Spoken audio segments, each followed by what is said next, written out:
ঘরে টাকা আসে না কেন? এই ভুলগুলো করলে ঘরে লক্ষ্মী দেবী আসেন না বা লক্ষ্মী দেবী বিরাজমান করেন না। সেই ঘরে থেকে লক্ষ্মী দেবী চলে যান। তো আজকের কিছু এই বিষয়ে আলোচনা করব যে ঘরে কেন টাকা আসে না বা টাকা আসলে সেই টাকা ধরে রাখা যায় না।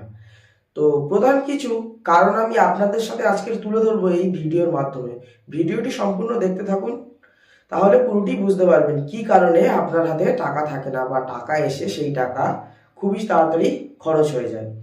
প্রথমত কথা, ফার্স্ট অফ অল যে কারণটা হয়, আপনার হয়তো বাড়ি অগোছালো করে রাখা, বা আপনার রান্নাঘর অগোছালো করে রাখা, বা আপনার বাথরুমকে অগোছালো করে রাখা, আপনার ঘর ঠিকঠাক মতো পরিষ্কার না করা, বা ঠাকুর ঘরকে অগোছালো করে রাখা, বা অপ্রয়োজনীয় জিনিস এগুলো বাড়িতে রাখা, বা ভাঙা ঘড়ি ঘরে রাখা, বা খারাপ ঘড়ি ঘরে রেখে দেওয়া। এই খারাপ ঘড়ি যদি ঘরে রাখা হয় তাহলে কি হয়, আপনার সময় কিন্তু সেরকম বন্ধই পড়ে থাকে। জ্যোতিষশাস্ত্র অনুযায়ী এগুলো বিভিন্ন রকম কারণ যদি আপনি জানেন, এই প্রত্যেকটা জিনিস, প্রত্যেকটা বস্তু আমরা যেগুলো ব্যবহার করি, সব জিনিসের কিন্তু গ্রহের সাথে অ্যাটাচ আছে। তো এই জিনিসগুলো কিন্তু জানতে হবে।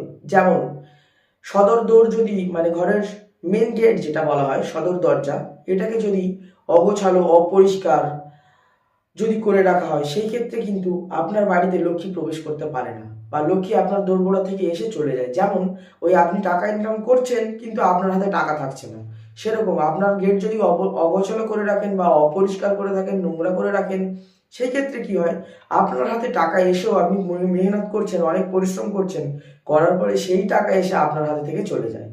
আচ্ছা, আর একটা কারণ, লক্ষ্মী এরকম ভাবেও বিরাজমান করেন। আপনি হয়তো রান্নাঘরের বিষয়, যেমন আমাদের যেটা কিচেন রুম বলি, রান্নাঘর, এই রান্নাঘর যদি আপনি অগোছালো অপরিষ্কার যদি করে রাখেন, সেই ক্ষেত্রে কি হয়, মা অন্নপূর্ণা, এই কিন্তু আমরা কিন্তু যে খাওয়া দাওয়া করি, বা আমরা যেগুলো যে আহার গ্রহণ করি, বা আমরা যেগুলো সেবা নিই, অ্যাকচুয়ালি রান্নাঘর কিন্তু আমাদের মা অন্নপূর্ণার জিনিস। তো এই অন্নপূর্ণা যেহেতু মা দুর্গার এক রূপ, তো এই রান্নাঘর যদি আপনি অগোছালো করে রাখেন, অপরিষ্কার করে রাখেন, সেই ক্ষেত্রে কি হয়, আপনার কিন্তু ঘরেতে সেই ক্ষেত্রেও টাকা পয়সা থাকে না। আবার যদি আপনি আপনি যদি এই এই ভুলটা যদি করেন, যে আপনি হয়তো একটা জিনিস এদিক থেকে ওদিক, হয়তো যেটা আপনার অপ্রয়োজনীয় জিনিস স্টোর রুমে আপনি হয়তো জমা করে রেখেছেন, সেই ক্ষেত্রে আচ্ছা, আপনার যেহেতু যদি আপনার বাড়িতে যদি তালা পড়ে থাকে, শুধু তালা, হ্যাঁ সেই তালা যদি পড়ে থাকে,